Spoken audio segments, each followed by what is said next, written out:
Hello? Hello, hello, hello, hello. Boo. Hello. Hello. Guess we'll just have to see if you guys can hear this. I'm sorry that you guys are going to hear that when I play with the recording, but we have been having troubles with the mics lately. I don't know why, but it's been there.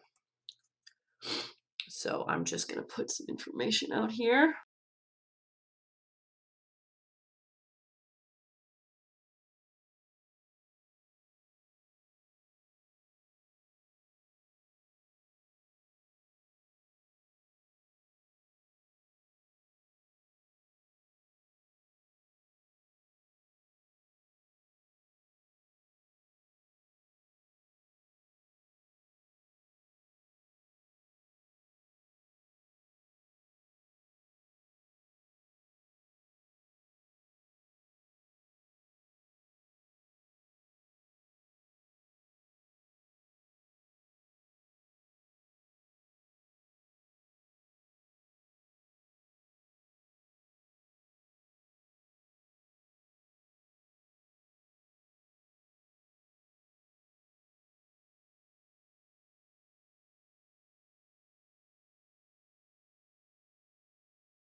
Okay, there we are. So I've got Sarah and Marianne. Can you guys hear me? Can you guys type in the chat if you can hear me? Okay, good. Have you been listening to me babble on for the last few minutes? That's unfortunate. Okay, so, oh, okay, good. I think that what happened was that, as I'm trying to put the link out to everybody, that, excuse me, I accidentally exited out of this screen. So just, you guys can chat amongst yourselves in the chat for a few minutes. Just give me a second while I get the YouTube live up so that people can actually see my face. I don't know about you guys, but it's hard when I don't have something to look at.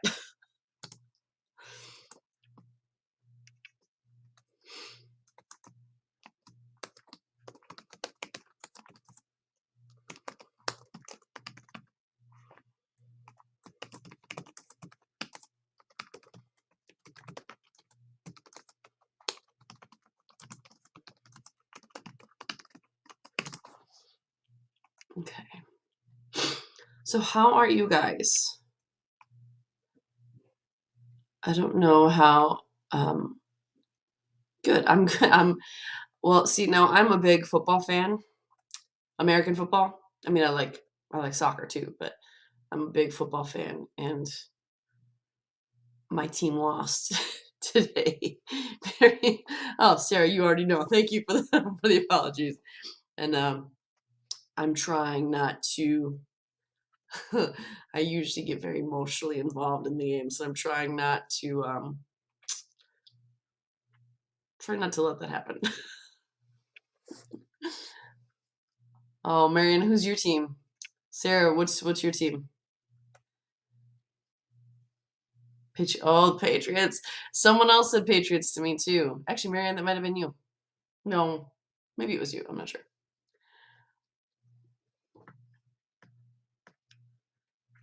Okay, I'm gonna 49ers. My uncle's a huge 49ers fan. Go live. There we go.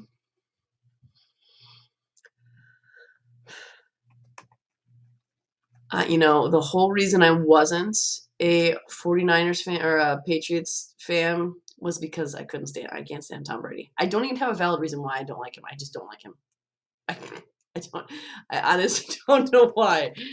And it goes before Deflategate, so I don't know. But now other than my divisional enemies, the Buccaneers are now my least favorite team in the NFL.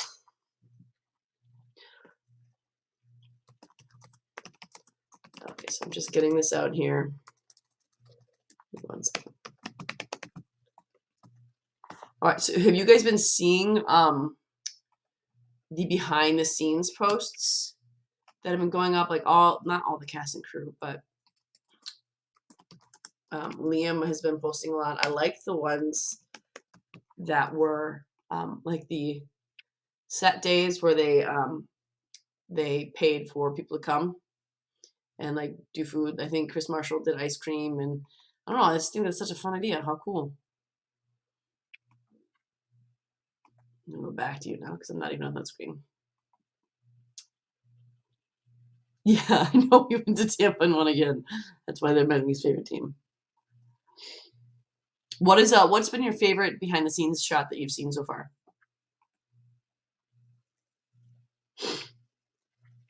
I think mine were the food ones. I just think that's so neat. Charlotte. Oh yeah, I just saw the Charlotte and Allison one today. Now remind me who Lennox is, because I don't know the new characters. I don't know their real names yet. But I did really, really like the beach scenes that I saw today. I don't know if they came out today, but I saw what the sisterhood posted today. Shirtless. Beach scenes filming with Charlotte filming at Caldecott Castle. Do you have any theories about what's going to be in Caldecott Castle, or do you think that's where Sanditon House is? Love interest number 2. Okay. That Lennox is love interest number 2. All right, so we got it out there. We got it on our Facebook. We got it on our Twitter. We got it all on our IG. Possibly. I don't know if I actually did it or not. Alex. Who's Alex now? Oh, that's Big Castle's the military set. Which one is Alex is the other love interest? Okay. I love Ben Lloyd Hughes. That one I know. I know him. I don't know. I think he's not like, no, when I say cute, I don't mean like, oh, you're so cute. When I say cute, I just generally mean like, oh, I don't know. There's something about you that I just really, really enjoy.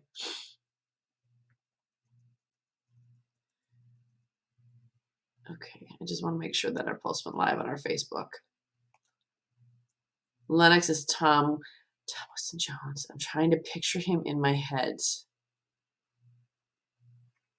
I'm going to look him up. That's the benefit of live streaming, is that I can look things up on a computer. If you are on YouTube, I can't really see who you are and you want to chat with us, go ahead and go into the chats. And I'm trying to multitask here and watch both. Tom Weston Jones. I'm going to look him up. I feel like I know which one he looks like. Oh, thank you. Yeah, share the live show. The more people we have, the more fun it is, the more interactive it is. I really appreciate you guys. You guys have been on, I think, every live show I've done, and I really appreciate that. And I know that Janice Castle usually does a lot of them with me too, but she is in Kansas. Oh, yep. Okay, Thomas and Jost. Yep, I did. That's the guy I thought it was. I'm going to have to learn the names eventually, aren't I? Almost as well as I know the other people. So remember, if you are on Podbean and you are listening to this live, you won't be able to hear this on the recording when we publish the recording. But if you're listening live on Podbean, you can call in and I'll answer your call, and then we can chat for a few minutes, and then someone else can call in, or no one can call in. I can just talk at you guys while you're using the chat. But for YouTube's benefit, because I'm also live on YouTube, I will be reading the comments in Podbean and the comments on YouTube so you guys can hear that. So seeing the scene with Allison on the beach, or it was in that same grouping that Sanditon posted, where there's a guy riding down the beach on a horse, and you see it's one of the cameramen had posted it, or the camera company, I'm not sure which, but they're filming him as he rides on the beach. Do you think that is Tom Weston Jones, who is Lennox, right? So I know that I put this in the group. You think it's Alex Colborn? Okay. Now, based just on the pictures we've seen, do you guys like have a favorite for Charlotte so far? Because I'm guessing Allison's gonna kind of fall for Militia, but I don't know that we're gonna focus as much as we think on Allison. I hope not, because I want to see like their strong female sides come out too, not just solely dependent on the love interest. Hard, yeah, I think it's hard to say too. Sarah, yeah, for sure. Lennox is Marianne's favorite. Allison is falling for Captain Carter. Yeah, I saw that in the description that he was going to be kind of her love interest, but I wonder if she's actually going to do that, or if she's going to be follow a little more independently. Because I was thinking about this, and I think that Georgiana is, I think she's the same age as Charlotte, but in terms of maturity, she's younger than Charlotte, I think. I hope, and we've said this before in our episodes, that I hope to see her mature, and I hope to see her, yeah, she's younger, but not by a lot, I don't think. But I hope to see Georgiana matured when we enter into season 2 and season 3. And I'm wondering if her and Allison are going to connect a little bit more, while Charlotte kind of connects more with Mary. Just because I feel like, just as it stood, I felt maturity-wise that they might, and obviously we don't know anything about Allison. What we saw in season 1 was basically nothing. But I just think that watching Charlotte and Georgiana's interactions, as it was at the end of season 1, like the whole relationship, I just felt like it just felt unequal. If Georgiana matures a lot, I think it'll be a better match. But I wonder if her and Allison are gonna really click. So I'm curious if she is going to try to be a strong female support, or if I'm talking about Allison here, or if she's going to go the love marriage mark. Yeah, they were 3 years apart. But back then, that's not really, I mean, once you hit 16 in that time period, it's kind of all the same age, except for the older you get, the more on the shelf you get. I love that scene in Pride and Prejudice where she's complaining about her age and she's not yet 21. Like, well, I'm 2 years shy of 40 and I don't feel old yet. So it's interesting how that's changed, how that's operated, and how that's grown over the years. Milo and Silo, hello. We are talking the characters right now in Sanditon. So what are some other things that you guys have seen come out? Because I don't think I'm catching everything. I have so many. I'm a volleyball coach too, so I split my time between coaching volleyball and our other podcast. A balloon ride? How did I miss that? Man, I need to. Sad that I'm saying this, but I need to spend a lot more time on social media, because I feel like I'm missing so many pictures and so many images. When the sisterhood shared the behind the scenes stuff, and I saw that today, I was floored by what I saw. Yeah, I did see the tons of horses. There was someone who, I think I shared it in our Facebook group. There was someone on there who was walking the grounds of the castle, and they were taking a video of what the castle looked like and all around. And I thought that was spectacular. I wish I had like a summer home, or a summer home in England, and I could just go over there and hang out for the summer and watch people film movies. Specifically this one, that would be amazing.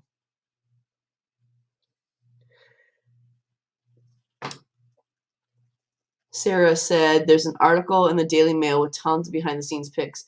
And one of the pictures was of a hot air balloon on the beach.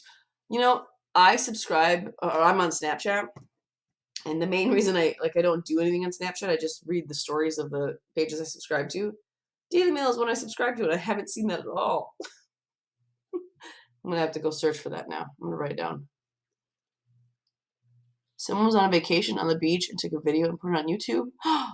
Oh man, I'm gonna have to look that one up too. Okay, okay. Pardon me. I'm gonna take a screenshot of this because I don't always see the comments after I publish it. So I'm gonna take, because I'm gonna need to look this all up tonight. This is gonna be my night, is just trying to sleuth for the behind the scenes pictures. Okay, got that. So what are your thoughts about Sanditon, guys? I know that they gave us their synopsis. I did have a interesting conversation with a fan of Sanditon, and she had reached out to us via email, and she had said that she was trying to stay off of social media as it pertains to Sanditon because she was trying to be as surprised as possible and to start from the beginning like she did with Sanditon season 1. So, and I thought that was I don't think I could do that because I'm too impatient. And like, if I'm reading a book and I'm really into it, I get really connected with the characters, and there's a chance that the main character might die, I have to read the end to make sure they're okay. And then I can go back and calmly read the rest of the book. I'm that person who reads the end. So like, I like to know, but I thought that was a really good idea to just let it be a total surprise of what's going to happen, who's going to be there. She hasn't even read the synopsis, so she's not even sure what's going on, but she wants it to kind of come organically with that. Are you guys doing any of that? Because I know some of you are telling me all the behind the scenes stuff that you're finding, and I think that's not unpopular opinion, but I think that most of the Sanditon sisterhood, most of the fandom for Sanditon is sleuthing and is trying to find everything they can. I am one of those people right there. I'm one of them, and I agree, Marianne and Sarah. I cannot wait for the new seasons. I just love what they're able to do, and I think that especially with writers like Justin and people on set like Liam and Paula who care so much for the fandom and are so connected to the fandom. I mean, Justin's not really that connected to the fandom. There are some theories that he's in an account that doesn't have his name on it, but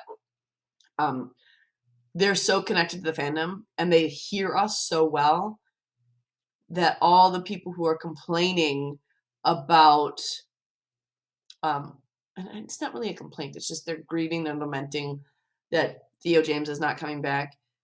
That is, Liam and Paula and Justin are the sole reason why I'm so confident that these seasons 2 and 3 are going to be great, because they're in touch with the fan base and I mean, they need us to like it in order for the show to be a success. But they also have, I mean, the reason we like it is because of Jane Austen. The reason we like it is because of the type of storyline, and that I think that they're going to do a really, really, really excellent job giving us exactly what we need and exactly the way that's going to soothe our hearts, but also is going to be a great new storyline. Sarah, it's not confirmed he has another account. There's been some fans that I've talked to via email and on our podcast that have thought that, or have heard theories, or they have their own theory that Justin is an account. He's posting on Twitter from an account that doesn't have his name on it. I don't know what name it is, and I don't want to know because I don't think that will be able to be confirmed. But there are some people who have some theories that that's what he's doing, but I don't know. It can't be proved, so. I know, Sarah, I need the behind the scenes pictures to keep going too. I really, really do. I mean, Liam Hoops is pretty busy too, and so is Paula.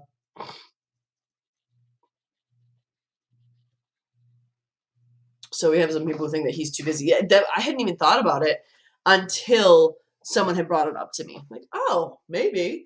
And I don't know what made them think that it was Justin tweeting from that account. I have no idea. But they said that they had a feeling that's who it was. But I think that sorry, I was reading something that popped up in the chat. I'm like a goldfish. So my team lost today, and I still have COVID brain, and so it's just like, woo. Oh, you've heard that too, Marianne, that he's from a different account. And I don't even know what the name of this account is that people think is him. I have no idea.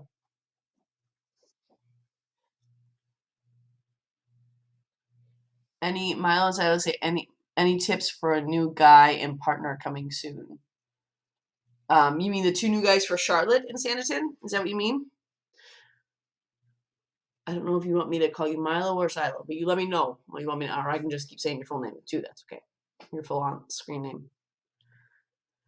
I don't know. I think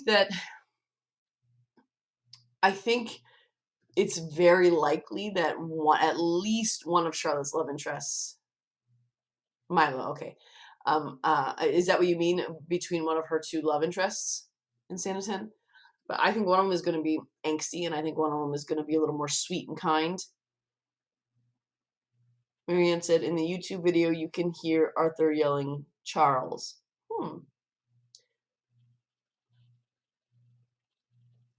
Okay, Milo, that's not what do you mean, Milo, by any tips for a new guy and partner coming soon?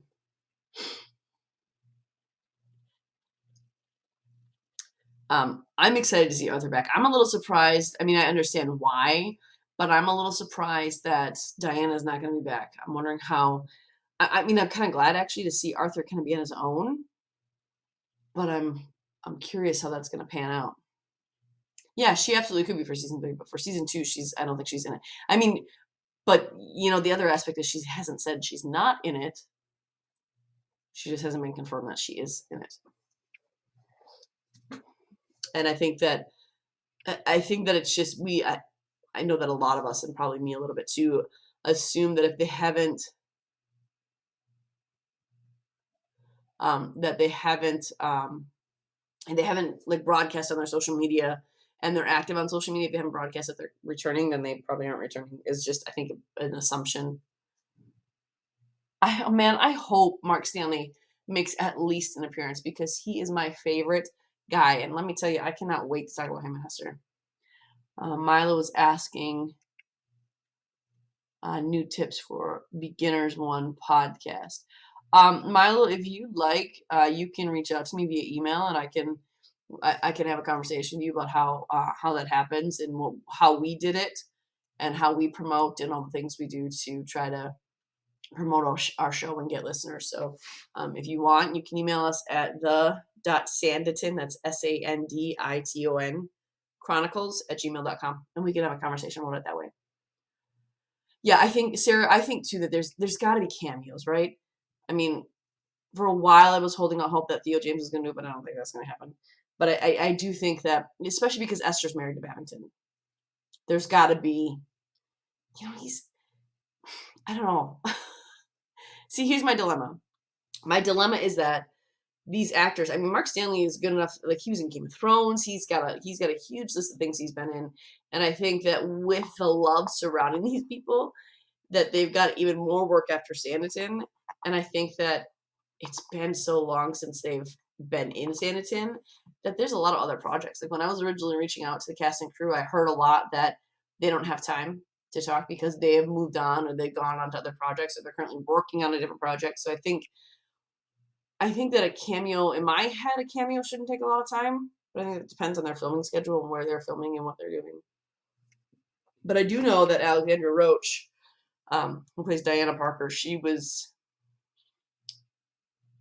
in Bath? She in Brighton recently. She was in one of those places recently. It was a really sweet picture on Instagram of her holding her baby. And I wish France. Maybe is that what it was? Was France? I'm looking it up right now. Yeah, there it is. Oh, she didn't even say in there where she was. How'd you know she was in France? You guys are much better at the sleuthing than I am. Oh, because the picture before that says it was France.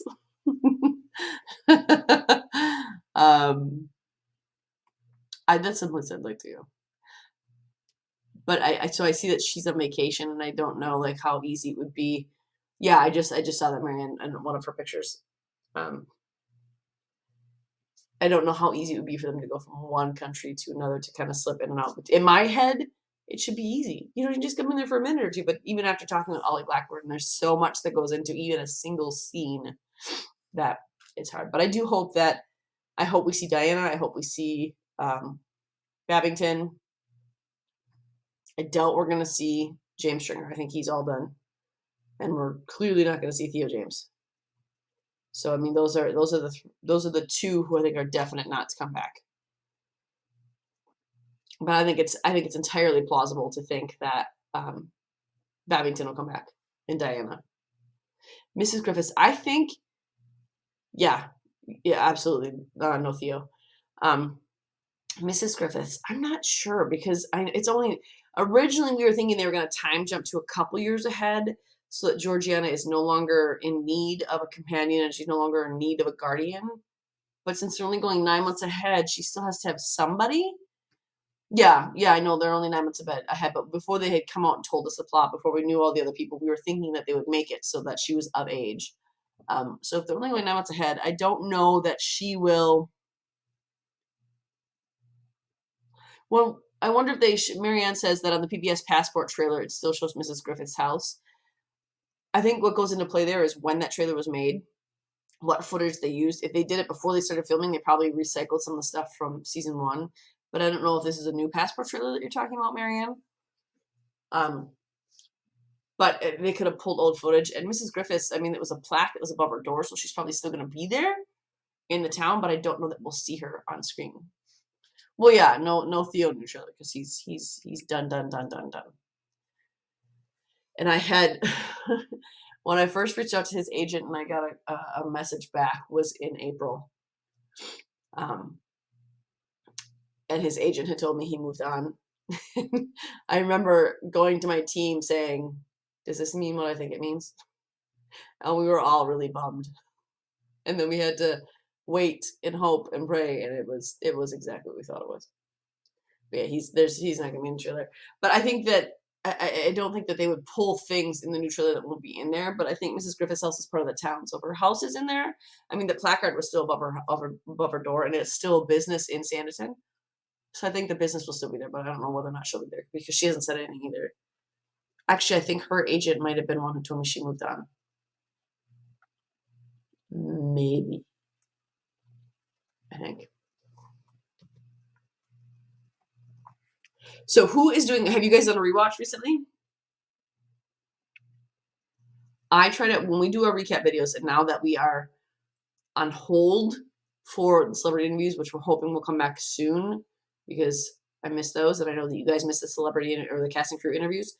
But I try to rewatch one episode before I watch or before we do the recap. So I'm only doing one at a time, whereas before I would just binge watch all 8 of them and then turn around, rewind, and just keep doing that. That's what I did for like a year. Marianne, you haven't, but spread QI. Is your name Nicole? I'm so sorry. I'm really bad with names. I was at church and someone got really mad at me because I was like, "What's your name again?" She's like, "We met like 4 times, Lindsay." I'm gonna remember that next time. But I got she was very upset with me that I didn't remember her name when we met like 4 different times. So I'm sorry. I'm really bad with names.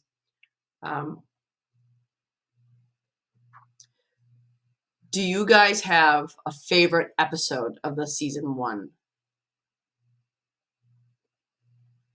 Episode 7? I think that, I don't know if it's 7 or 5 is my favorite. Because 5 has so much of the nonverbal, which is right up my alley, that I absolutely love. That is really meaningful, really intense, really good. 7 has so much of that too, and there's angst and there's more characters.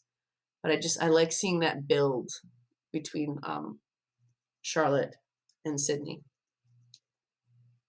Yeah, I do. Sarah says honestly, from 5 to the end are my faves. Absolutely, like it's really hard. I really like all of them.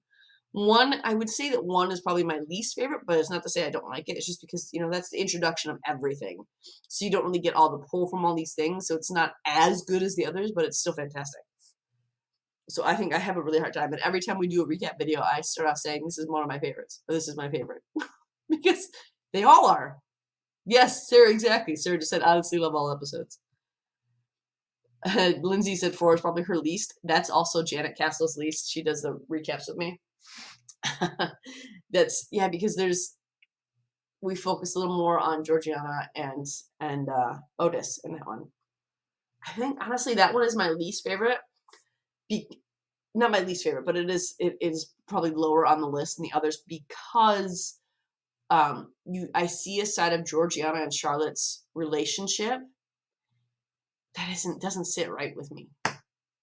And it's just displaying another side of Georgiana and how she needs to grow. I mean, it's the same thing where she attacks Sydney all the time, and even after he saved her from Mr. Howard, she still blames him for everything and criticizes him and doesn't see good. So it was just another aspect of Charlotte's character that I did not, or not Charlotte, of Georgiana's character that I did not enjoy seeing.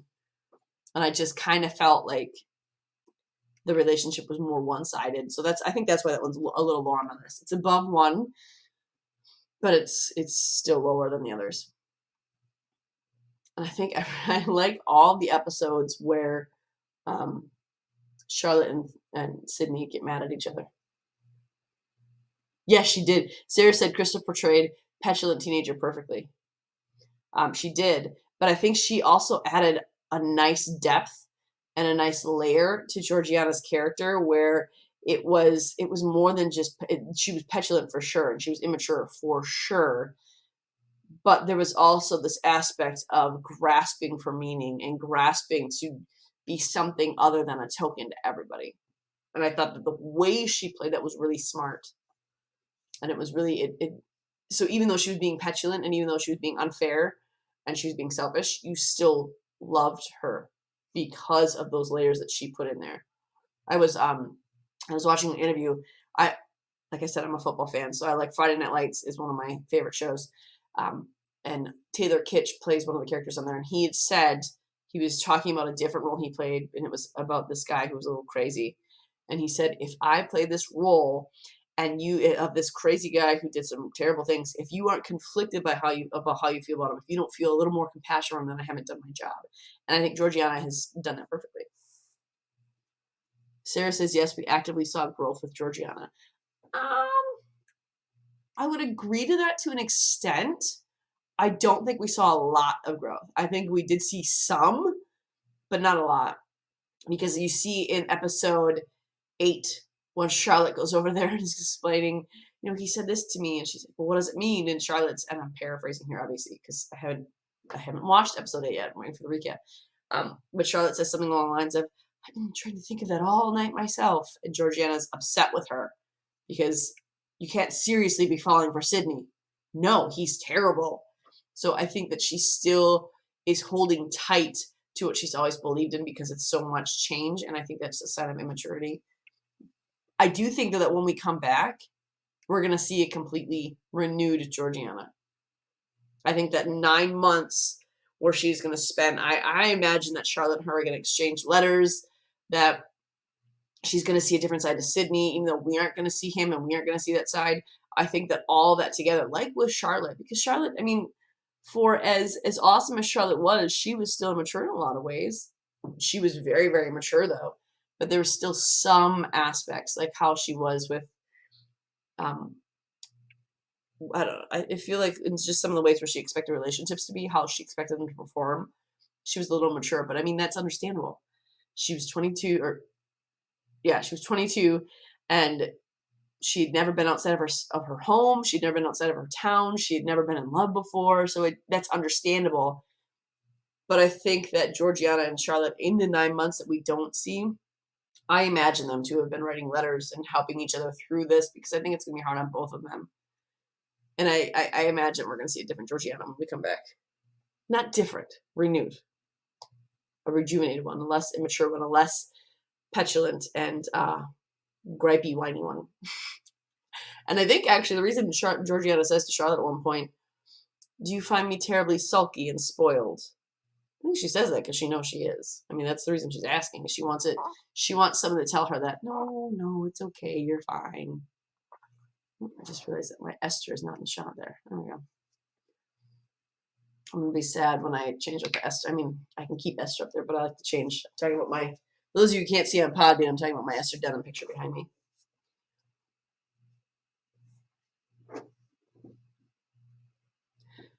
So if you're on YouTube, I see that we have some new people signed in on YouTube.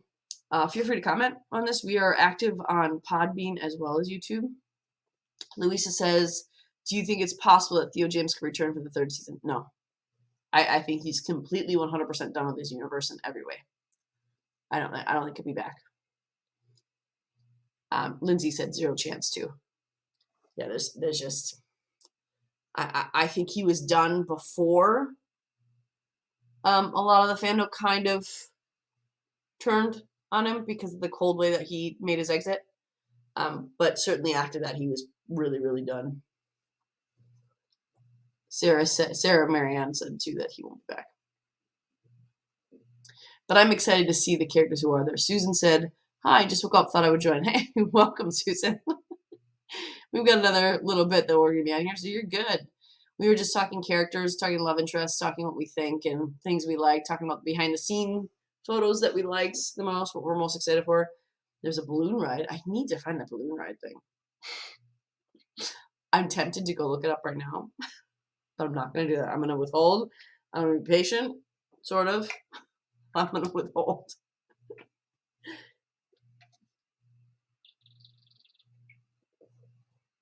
So a lot of people are looking forward to seasons 2 and 3. Obviously, the whole fandom is. I mean, this is what we worked for, right?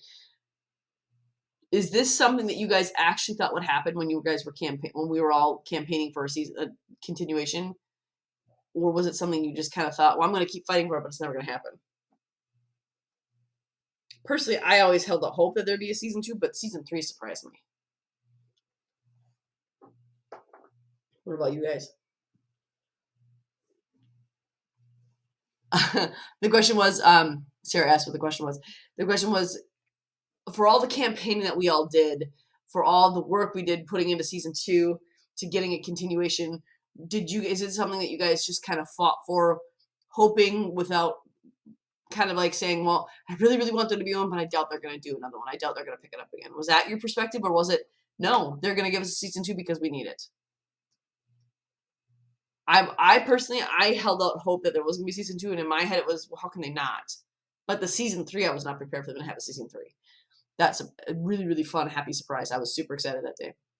Actually, I think we did our first live that day when they came up with that, because it was Thursday, and they had said season 2 and 3, and then it was that Friday when Theo said he's not coming back, and then I think we had our very first live was that Friday night. Lindsay said she thought it would happen. Marianne said, I think we all wanted Sid Lap, but Theo ended that, so I'm so happy it is coming back for 2 more seasons. But did you think they were actually ever going to do it? Sarah said, I think we all felt like Sid Lap was endgame, but Theo dealt us a huge blow by walking away. Production was forced to change the plan. And Susan said, you hope for more seasons beyond season 3? I mean, I think for me, part of that would be cool, but I always like the way Jane Austen finishes her stuff, and I think Jane Austen leaves her stories concluded, but still open enough that we can imagine our own ending for all the characters. So I think I'd be okay with just ending at 3. Well, of course, it depends on how they end it. If they end it the way they ended season 1, no, you're going to give me more seasons, because that's just how it's going to be. Susan also asked, do you think Charlotte will get 2 offers of marriage? I don't. What do you guys think about that? That's an interesting question. What do you guys think? Of course, we're just speculating what they're going to do, but Marianne said yes because they never told us to stop. What do you mean that the production team behind Sanditon never told us to stop promoting it? And then Sarah said yes, they kept telling us to fight and make noise. Oh, yeah. I knew that they wanted it, but they still had to have the money to do it. So I think for me that was what was like, I hope so, but I don't know. Lindsay and Sarah Marianne do not think that Charlotte will get 2 offers of marriage. I don't. I think we already know that they're gonna get 2. She's gonna get 2 people interested in her, but it was very much like season 1. I mean, you had James and you had Sydney. I struggle not to call him Theo all the time now. I don't know if that's like a subconscious disconnecting him from Sydney or not, but I call him Theo all the time now. But she had James and she had Sydney, and James was, the softie, and Theo was the brooding one, and she didn't get 2 offers there. James, there was a more meek one. Oh, due to 2 seasons. I think what I hope happens is that there is a build of season 2 with those relationships, and then season 3 is where we see them kind of not compete for Charlotte, but I hope that season 3 is where we actually see relationship stuff happen. But I hope season 2 is just used as a build, as a stepping stone, because I mean, it took us obviously not that long to fall in love with Sydney, because by the end of the season, by episode 8, we were good with him, and we loved him. But I think that Lindsay wanted to talk. Lindsay called him. What do you have to say, Lindsay? Oh no, can you hear me? Oh, I can't hear you. No? Let me. Okay, I unmuted you. Can we hear you now? I don't know. Can you hear me? Nope, still can't. Well, I'm gonna leave you on there, Lindsay. If you wanna mess with your mic or whatever, and you wanna start talking, you can go ahead and do that. You hear Lindsay? Maybe it's me. What's going on with my stuff? Oh, everyone else hears me? Oh, great. Let me turn up my speakers. Okay. It's just me. My computer is messed up, apparently.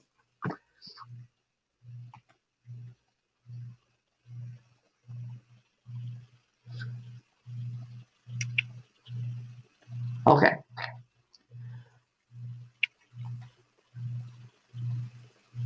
I still can't hear Lindsay. Oh, I wasn't talking. You guys can. You guys respond to her in the chat. Can you hear me And now? then tell me what she's saying. Seriously? Because I like that you guys have other people to talk to. I don't know why this is Still not can't hear functioning me. normal for me. Okay. Having a weird day.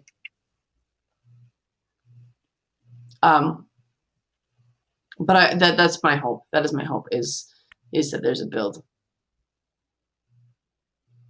Susan said Lindsay headset. I don't know what that means.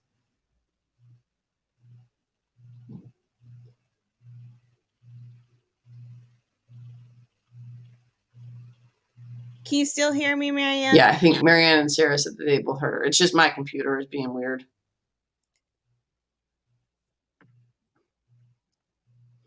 We have the difficult.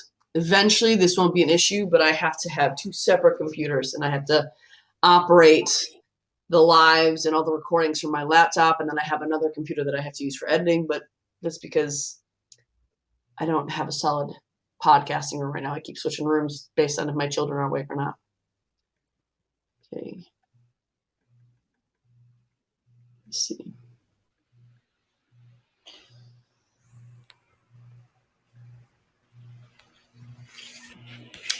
You know, it must be.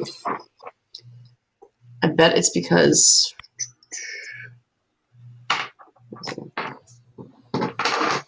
Try this. Can you guys still hear me? Oh, yep, that's why. Okay, it's because I was using my jack connector. That's why. Okay. I can hear you guys now. So, Lindsay, what were you saying that I missed? Oh, can you hear me now? Yep, I just had I realized I had my jack plugged in weird. Oh no, I just wanted to join in to give more insight. Oh, yeah. Perspective. No, that's all. I felt bad that it's just you talking, Oh. and I thought, why not hop in and give a little more feedback. I support that decision. Susan asked if we've talked about Lennox and Colborne. We haven't talked. We just mentioned them, but we haven't actually talked about them. Oh no, I talk about them frequently myself. I need to get more into that. Like, I couldn't even remember the names of the new actors because I'm slacking. I'm doing a terrible job at that. So, what do you talk about Lennox and Colborne? Like, what are your thoughts on them? Well, really, I just want to see what the chemistry is, for one, but I'm just excited that we even have the opportunity to have more seasons, really. So, Absolutely. So whatever they had to do to create this new storyline for us to finish it out with a happy ending, no matter, who signed on and who didn't. I'm I'm fine with that. It took me a little while. It took me about a week or so to finally get to that point. Mm-hmm. Um, but once I got there, I'm It's, like, it's hard for us. then again, I'm already a Ben fan. Mm-hmm. So yeah, so I kind of hope he's the one. Just because I know more about him than I do about Tom. mhm. So, and I really, really like Ben Hughes. I really like Ben Hughes. Are But you in here too, Sarah? No, I'm here. Yeah, can you hear me? Yeah. I'm just listening. But I agree. Ben is, yeah, he's a better match, but in terms of looks with Charlotte. But I don't know. It's hard to say what direction they're going to go in. It's hmm hard to say. because I feel like Tom almost looks a little more like Sydney. Really? No, Not not even not no. like I just feel like he's a little more broody in his Oh, looks. okay. That's interesting. I don't know. And Theo Maybe. James is very brooding. So he might have the same sort of characteristics. Yeah. Yeah, True. that's what Uh, I mean. Yeah, I don't think you can hold up pictures of them and say, "Oh, twins." no. I think No. that their acting styles and the way they give their characters the Yeah. darker kind of characteristics, I think, are similar. But you have to think, with Charlotte being older and she went through the whole heartbreak Yeah. scenario, do you really think she would go in that same route again? Mm. No, that's the other reason I think that Ben would be the better choice. You She know? might, Lynn's, she might start out with Lennox just because he is totally a different personality. But then in her deep heart of hearts, she may come back to the whole brooding and dark and that kind of thing, like Sydney was, and that would be Colborne. So I don't know. It's hard to say. Just to be different, maybe. Maybe her sister will talk her into branching out. Mm. Mhm. That's another interesting dynamic that I'm glad to see play out of how much influence her Yeah. sister is going to have on what she does and what she says. Well, in those behind the scenes, Maureen, there's a whole bunch of behind the scenes with Charlotte and her sister Allison walking along the beach in deep conversation. And you can Okay. tell on Charlotte's face that she is really still upset. So Mm. it's just hard. It's like, I don't know. When I look at those pictures, my imagination just runs. So it's like, what are they talking about? you know? So, Yeah. so I do think she's going to be kind of a big, voice hmm of reason, so to speak, Yeah. with Charlotte. So we'll see. Yeah. I saw two pictures of them on the beach. I only saw the two, but there was one where they were talking, and then I think one was while they were in between shots. It was just Rose Yeah, Williams instead of yeah, Charlotte was looking off into the distance. yeah. For those of you on YouTube, Marianne said Lennox is in the militia, and Coburn comes from a prominent family that has issues. Yeah, just the fact of Colborn with coming from a prominent family with issues, that to me tells me he's going to have a dark past. Mm-hmm. He's going to try Yeah. and either it'll come out or he's going to try and, hide it somehow. So Yeah. it's going to be really interesting to see how And he did. I think Charlotte gravitates towards those. I think she Yeah, does have a history of gravitating to the people who are more hurting, more broken. So correct. it's a possibility. Susan said Lennox may be brash, and Colborn will be more cultured, which is accurate. Possibly. Yeah, possible. It all depends on, their experience with militia and, Yeah. how involved that is. hmm Yeah. When I think of militia, I just think of Wickham and Willoughby. But No, Willoughby I'm wasn't really not. in the militia. We've had that argument. I'm not going to, yeah, it's true. That's true. Yeah, I don't know.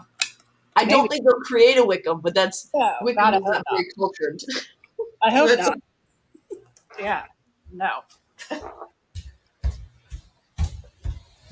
so I think that I hope that when we first see her arrive back, I hope we see a little bit more of her, Tom, and Mary than we do of her with the guys at first.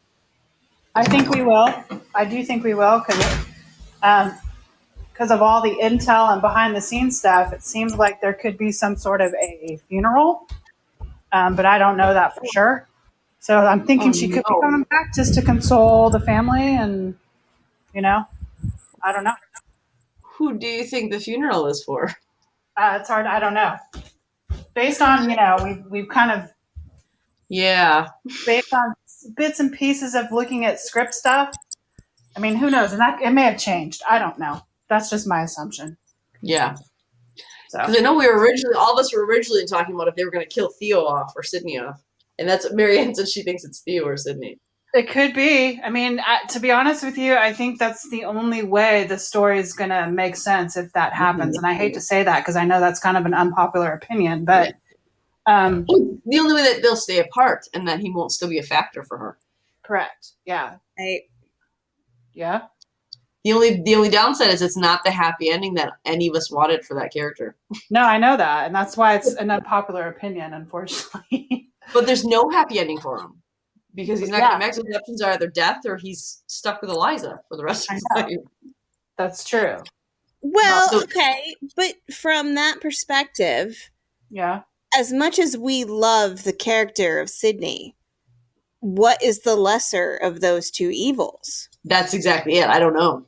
That's a good question. I'm not Lynn. sure. Honestly, I think the lesser would be married to Eliza, but maybe not. It's hard. I don't know. I think Sydney feels things so deeply, Yeah. and the way he loved Charlotte was so complete. I don't know that Eliza would be the lesser of two evils, but every other day I change my mind on which one is the lesser. Yeah, true. I But don't know. honestly, I don't think I'd want to see him married to Eliza. I don't know. No. But I don't want him dead either. So those poor writers have such a dilemma that we all have very high expectations for that storyline. I think we were told that they're going to honor, the closure of Sydney and Charlotte. So hopefully they should do him justice. So yeah, I think they will. Yeah. And Susan asks, what do you think about Tom? Will he have money troubles? I don't think they'll play out that storyline in the same way again. I don't think they'll repeat. I think that they will probably get someone else in place to manage the money. Yeah. I think he probably will start out coming out of his money mess. Yeah. But they'll figure out a way to make him not, look like he was the idiot that we all saw him to be. Okay. So on that note, are you guys Tom fans or are you not Tom fans? I don't think I would say I hate him. That's a strong word, but there were some things I was just kind of like, really, Tom? I mean, he definitely made me question, what was his thinking behind some of his moves or some of his lines in season 1. I was kind of like, wow, really? But no, the main thing obviously was buying no insurance. So that just to me was a dumb move. But yeah, I mean, I don't know. I really would hope that in season 2, there's some way that he comes back and redeems himself somehow. Yeah. If it's not in season 2, then it continues into season 3. Hopefully. I mean, I don't know. Somebody else can talk. I don't know if Lindsay are in there. I feel like I'm talking doing all the talking. Yeah, I am a fan of Tom's. Yeah. I don't wish him any ill will or anything like that by any means. He does make some dumb moves, but I think deep down overall he's a good person. So. Right. I think ultimately it's probably one of those scenarios where he bit off way more than he could chew. Yes, agreed. And he's got such this outlook for a grander scheme than he can do on his own. Yeah. And what does that do to an actual person's psyche? And then what is it you're willing to give up to make that happen? Yeah, that's a good point. The sacrifice in season 1 was major. It was huge. Right. Yeah. So, I mean, I'm always going to be disappointed in the fact that it wasn't insured, blah, blah, blah. That's its own thing. Yeah.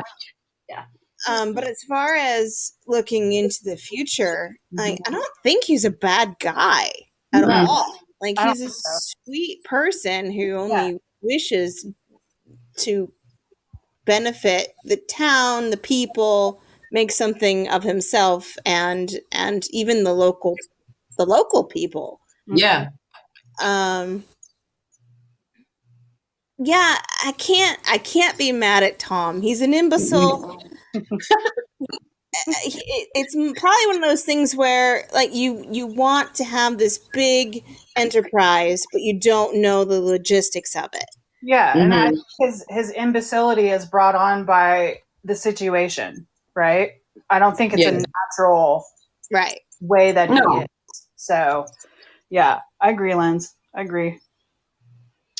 So. Susan said that I made her like him, and Marianne said that she loves Chris Marshall and he does a great job. I personally, I love Tom. I love his character, and I think that the insurance thing did upset me for obvious reasons, the same reasons. But I was just as upset about that. To be honest with you. I was just as upset at him not insuring the building as I was that old Stringer stayed in the building to continue to paint it. So right, yeah, for obvious reasons. But I think the more I thought about it, because I'm stupidly analytical, analyzing these characters as if they're real life people. But I think that a lot of the demands on his capital was trying to get his workers paid. So though it was a stupid move not to insure the building, I think he was desperately trying to get these men paid so they could feed their families. Yeah. I think, honestly, more than not having money for the building materials, more than not having money for his insurance, what he was most upset about was not being able to pay those families. Yeah, I think you're right. So I love him. And I think I agree with Marianne. I think Chris Marshall did a fantastic job.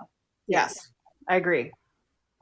Yeah, because there's a scene in season 1 where he keeps promising, payment to Stringer and the workers, and Stringer throws it back in his face and saying, these men have, mouths to feed, families to feed. So it's kind of like reality check, man. Yeah. So, yeah. And that was the episode. That was the episode of the cricket. That was episode 5, wasn't it? Yeah, cricket. And that was when Sydney came to town. He said, "There's no money." And then, right after he said no money, Tom still tried to petition him to go ask again. And that was when so his desperation certainly amped up at that point, I think. Yes. Yep. Right before he was humiliated. Yes, that's right. Night, Marianne. Night. Susan asked, "What about Alex's character?" Which one is Alex? You mean Diana Parker or Alex? Talking about Alexander Roach? Is that who you're talking about, Susan? I read Alex and I just assumed it was one of the guys. Do you mean Vlahos? The painter. Oh, or the new character. Oh, okay.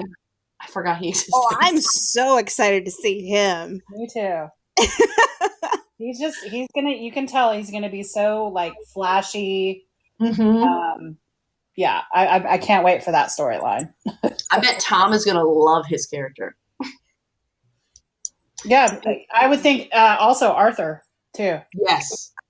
Oh, man, I can't wait to see Arthur again. Me too. He's one of my favorites. Yeah. When I finally did my rewatch after 4 months of not watching it, the first smile I had was the introduction of Arthur in episode 1. And my second smile was literally him in his room toasting some toast. I can do some buttered toast. Yeah.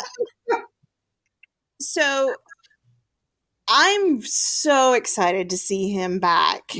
And it's joyful, it's therapeutic.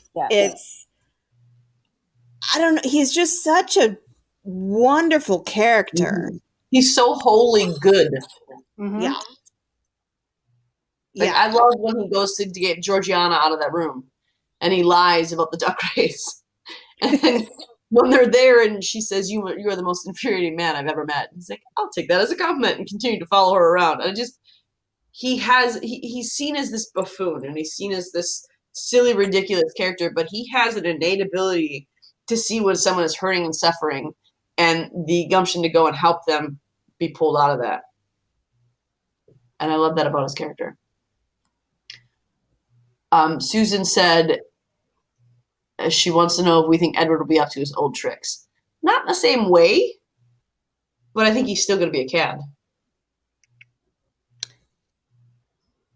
I would love to see Edward redeem himself a little bit. I think he's not going to have a choice. Right. If he wants any money or any way to survive at all, he's going to have to alter something. But then, I mean, how many of us liked Edward before the end? Like, I thought he was so charming, and he was that lovable cat that I actually knew I wasn't supposed to like him, but I liked him in the first 2 episodes. He's so charismatic. Mm-hmm. Yes. And it may have been more Jack Fox than Edward because it was partially the dance moves that won me over a little bit. Ah, yeah. That was one of my first smiles was Edward's dance moves in episode 1.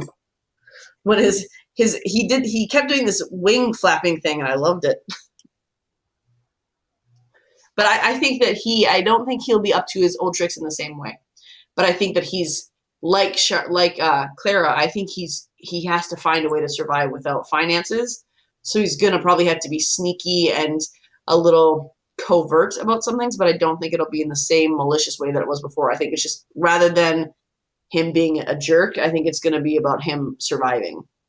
You think he'll have a little dose of humble cake, humble pie? Yeah, and I don't think him and Clara are fully done either. I don't know that they're going to end up together romantically, but I feel like there's going to be some way that they're going to cross paths and be forced to help each other through something. Yeah, I think you're right. I agree with that, Maureen.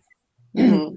I think you look at how they were in season 1, it's like that chemistry through their scheming, that just doesn't turn off. So no, I think we'll see something in season 2 where they cross paths and have to help each other out somehow. I think you're right. I do think you're right with that. Yeah. I'm really curious what that's going to look like, though. I've tried to imagine it a million different times, and I can't. Yeah, I know. I have all these ideas, but none of them really feel right. So I'm really excited to see what the ones who actually know. Yeah. I'm really excited to see what they do with that storyline. Let's just say we keep on hearing from the people that are actually involved saying how much they endorse and have faith in season 2 and season 3. I think I don't know how I could not trust them. Right. Yeah. Yeah. I agree. I don't think they're blowing smoke. No. Yeah, they wouldn't just say that just to say it. Obviously what they've read on script must have blown them away. I mean, for them to come out and say that and not have a reason behind that, I would think that would be the cruelest thing you could do. So I don't think they would do that. And yeah, I think there's a reason. And I think what they're saying is very true. So yeah, it irks me when people don't say they're not going to give it a chance before they even know or see it. Oh, I know. That makes me sad. Yeah, it does too. Me too. Yes, one character's not returning, but we still have so many of the other characters who we love and who it's more about are returning.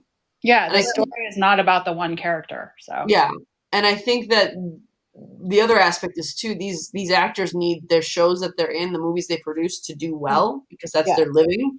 They're not going to sign on to something that's crap. Right. And I think that the actors and the cast and crew have been so good about engaging with the fandom that they understand what the fandom needs, not just wants to see, but what we need to see and why we fought for a season 2 and a season 3. And I think that they have certainly taken that into account when they did their writing. Yeah, I would think so. I mean, they have a lot kind of writing on this, in my opinion. So, I don't think they would just go at this, half-ass, so to speak. Yeah, and there's a whole ton of money invested in this project. So I think they would, they obviously have to do it justice. Otherwise, what's the point?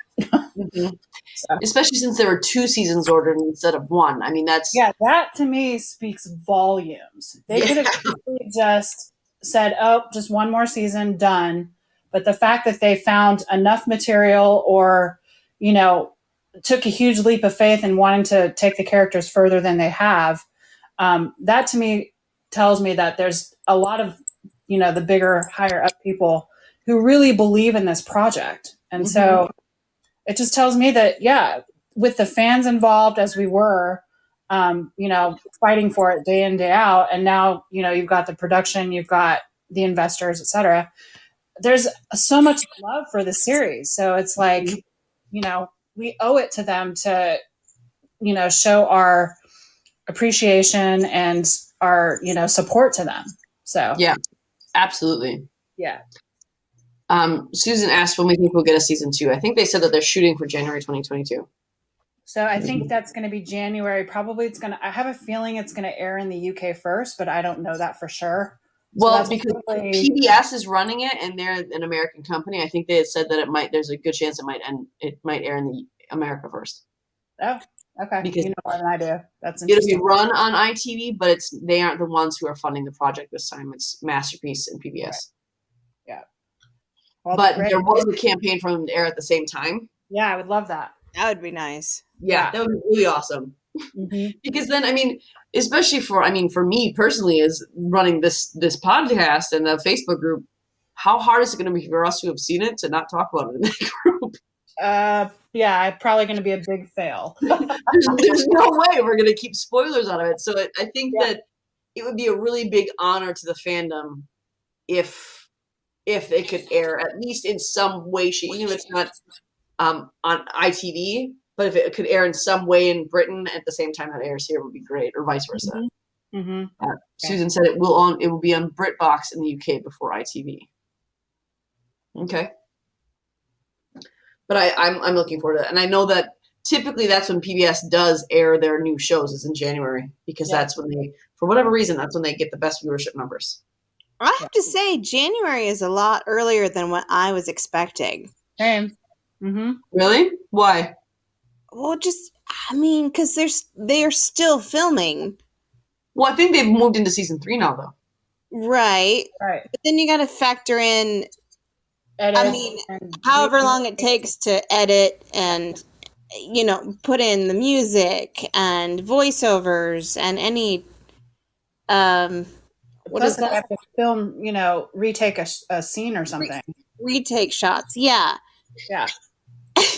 Well, the great thing about it being a show instead of a film is that they don't have to have the whole thing done by the time they start airing them.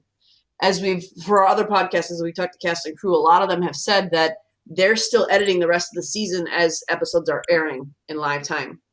So they don't have to have the entire season blocked out, finished, completely edited when they start airing it. So, there's that option too, that they might not have it fully done. But I think that I think 4 months is actually longer than they typically have to edit and finish a season. Because I feel like last year it aired in August, or not last year, was season 1. It aired in August in the UK, correct? Yeah, I think so. It first aired, and I think they finished wrapping in April or May. So it aired in August. So I think that January is a good projection. And I think that's what PBS had said that I think PBS said they hope to have it in January. So that'd be excellent, because I'm getting a little impatient. I thought they were still filming. They're scheduled to still be filming, I think, through the end of the year. So they are with season 3, because they had said that they had gotten Liam wrapped his season 2, but Paula got the first 3 episodes. Right. Yeah. And then they'll start editing those, and I think the next 3 came not that long after. So there's 10 in each one? No, 6. 6. Oh, that should take even less time than the first season. Yeah, they're filming at a really, really fast pace. So. Probably because the fandom would freak out if we had to wait longer while getting all this information. Probably true, but at this point, I'm kind of at the point where it's like, crap, we've been waiting this long. How it's not going to hurt to wait a few months longer or something. Just like make it perfect. No pressure. Yeah, kinda. I just desperately need some actual behind the scenes. Yes, exactly. We need photos of our lead actors. Yeah. We're like starving for like behind the scenes interviews, pictures, all that stuff. That's what we need right now. If it makes you feel any better, I am trying to get those interviews. I know. It's just, it'd be nice to have like, like season 1, there was an interview on set with Alison Hammond, and then other interviews on, I think, through the BBC and something else, I forget. But it was nice to watch those just to kind of get a feel of what it's going to be like, And those are honestly probably already completed. Right? Say that again. Sorry. Those are honestly probably already completed, at least for season 2. Maybe. I don't know. Yeah. They'll likely start airing those right before, like, I would guess a month before they premiere the season to promote it. They'll start airing those. Yeah, probably. But I do think it's really, really smart of them to continue putting up behind the scenes photos, because it's almost like my video just walked in here. You can come in here. That's fine. Come here. But I think that it's really, really wise of them. For those of you on YouTube, and well, you guys are listening, but Nora is now joining us in the podcasting room. But I think it was really, really smart of them to put up the behind the scenes photos and footage to continue to keep us interested and continue to keep us excited. There was, when you listen to some interviews that they've done in other press junkets for other movies, they are scheduled to put out trailers at specific times, and they are scheduled to put out images at specific times. So it could be the same with this, that it's production saying, okay, put up these photos, do this at this time. So I think that it's scripted for them to do that, so we stay excited. Yeah, definitely. I do think there's a specific timeline they're following for all their PR and marketing, all that stuff. Yeah. And that's going to be, closer to the time, there's going to be a whole bunch of PR that's going to be coming at us. So, yeah. I'm really excited for that. We all are, trust me. Like, I am absolutely loving and so appreciative of these behind the scenes photos, but I want to hear them talk. Agreed, yeah. Yes. I want you to tell me what you're thinking and your real thoughts about what the season is going to be like.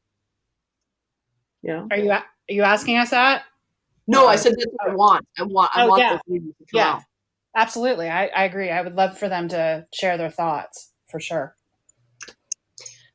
And I think that Sanditon is going to have a really good opportunity in that the 6 episodes will have already aired by then. So then you're in that sweet between phase where we can kind of give hints about what's coming because they've already filmed it, but you can also then talk about what just happened on season 2. Fingers crossed. Yes. Paula for sure will be excited to talk about that, I think. Yes, indeed. She loves that. Paula. I love her. Yeah, she's our fairy godmother, big time. I was going to say the same thing, Sarah. Yes, indeed. I've never seen someone so involved with an entire fandom before. Well, I think she loves the series as much as we do, and she feels everything that we're feeling. Yeah. I mean, she's literally been our boots on the ground from day one. And so to have her keeping us going and keeping us motivated, that to me is a huge thing. And if we, kept going without her involved or just us, I would feel bored, to be honest with you. So for her, adding her energy and her little crumbs, tidbits, whatever you want to call them, I just think that's a huge plus. So absolutely, super, super grateful for her. And Susan said that she can't wait for London. So Susan, are you going to Sanditon? Oh, is that Susan Wilson? Yes. Yes, she is going to Sanditon. She's the one who's watching on YouTube. So. Oh, yeah. That's who's been asking all the questions. Oh, hi, Susan. I like that all I said was her name, and you're like, oh, I know who that is. Well, no, you said London, and I was like, oh, okay, that's got to be, yeah, I know who you're talking about. She said that she would like a mini trailer, which would be good. She said hi, too. Yeah, that would be nice. Hi. She heard you say hi to her. Susan did, so she said hi back. Oh, okay. So a mini trailer for what? For the seasons coming up.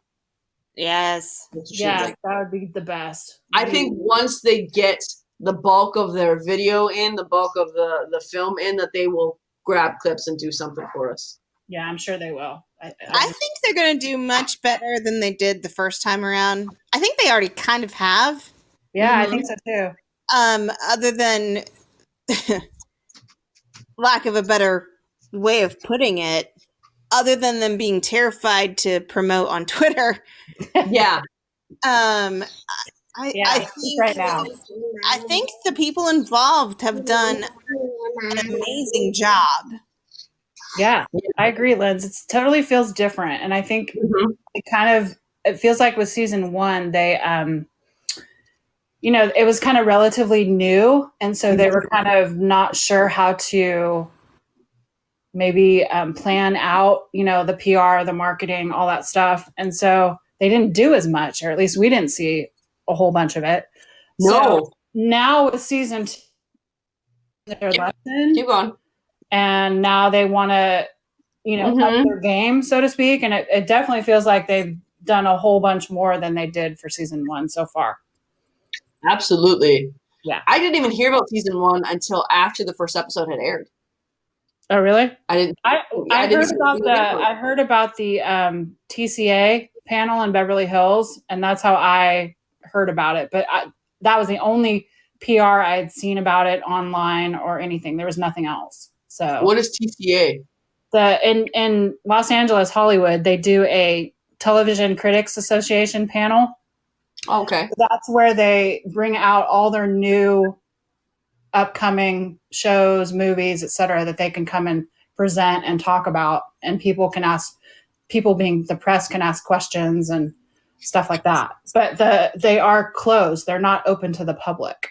So there are somehow somebody on the inside of that TCA panel put pictures online, so I was able to see those pictures on Google or something like that. So so yeah, that's what they do. They just did it a month or so ago for all the new stuff coming out, for fall, winter time and beginning of next year. And there was a little bit of talk about Sanditon, but not a whole bunch yet. Yeah. So, yeah. I think because I barely do any real TV. I do a lot of streaming, and there was nothing streaming about Sanditon that I had seen on Hulu or Netflix or Amazon or anything. Right. And then I hadn't seen anything online.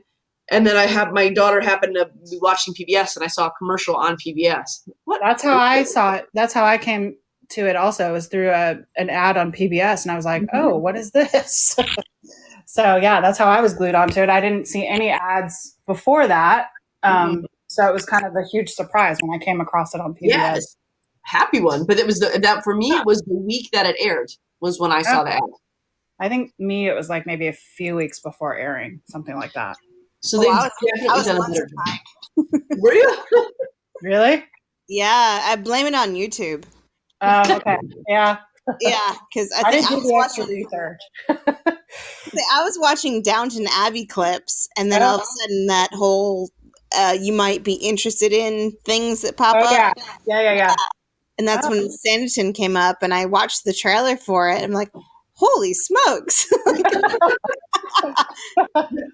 Hooked right from the trailer, too. The trailer looks so good. I was surprised it wasn't on more. Totally hooked. I was hooked. Yes, indeed. I mean, how can you not be? Oh, my God. The cliffs. Yeah, exactly. With the carriage going into town. Oh, yes. Yep. Yeah. We need that for season 2. So, Maureen, you haven't rewatched season 1 since the renewal announcement? Oh, no, I've watched it a couple times since then, but Okay. It's since May I haven't. Well, I guess not. It's since we started our other podcast. I haven't watched it in full. I watched episode by episode because I run another podcast where we post twice a week, and I do all the producing and the editing and all that stuff. So I haven't had time to watch it, but I do watch it before we do our recaps. Mm-hmm. So I've only been doing. I think I've seen it all the way through 10 different times. I think. But then I just do a refresher when I do the recaps.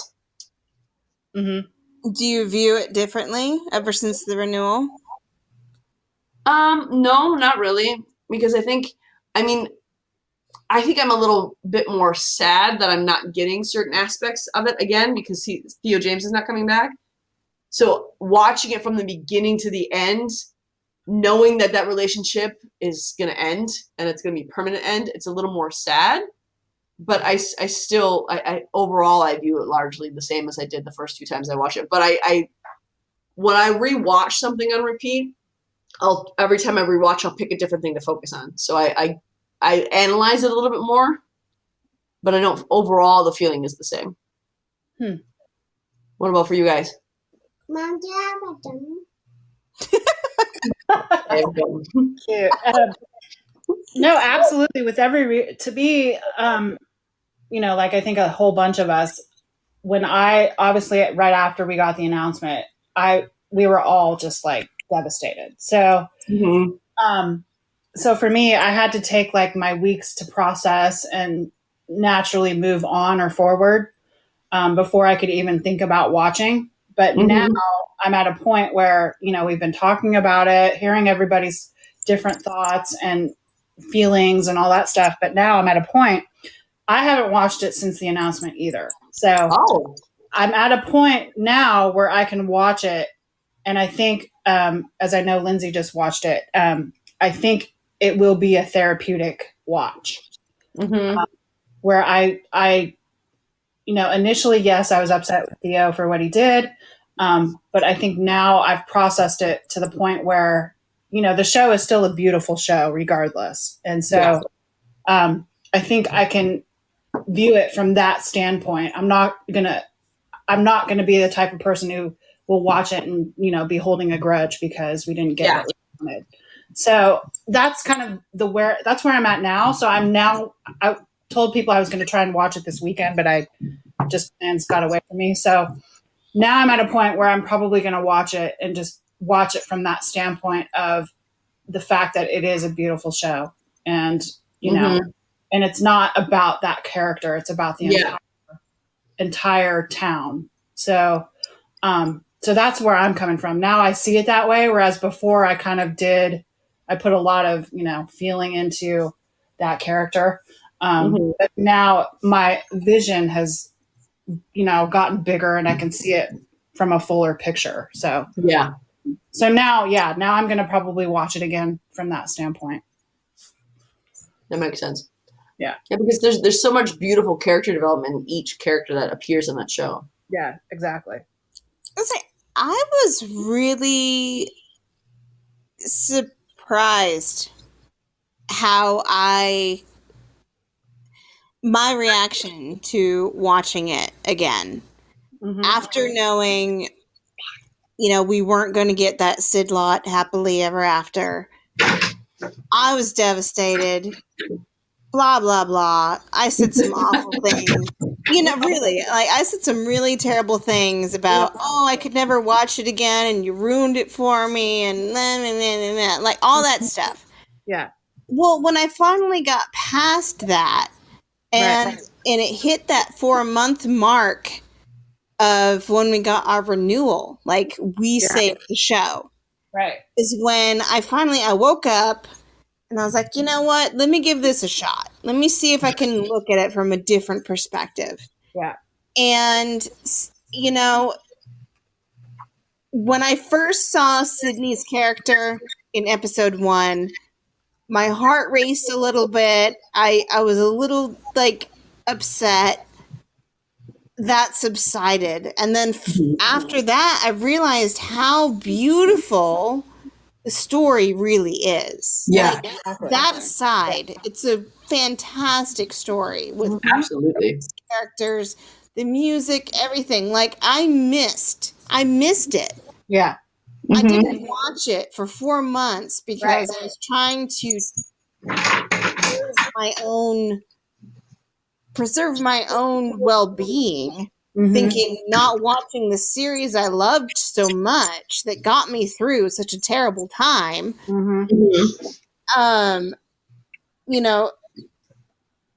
Once I actually got past that, it's still beautiful. It's still a fantastic story with great characters. I still love Sydney's character. And there's nothing wrong with that. No. And the more I watched it, the more I realized I'm excited to see what happens next. Absolutely. Yep, exactly. Like, the fandom helped save the show. Mm-hmm. That right there is awesome.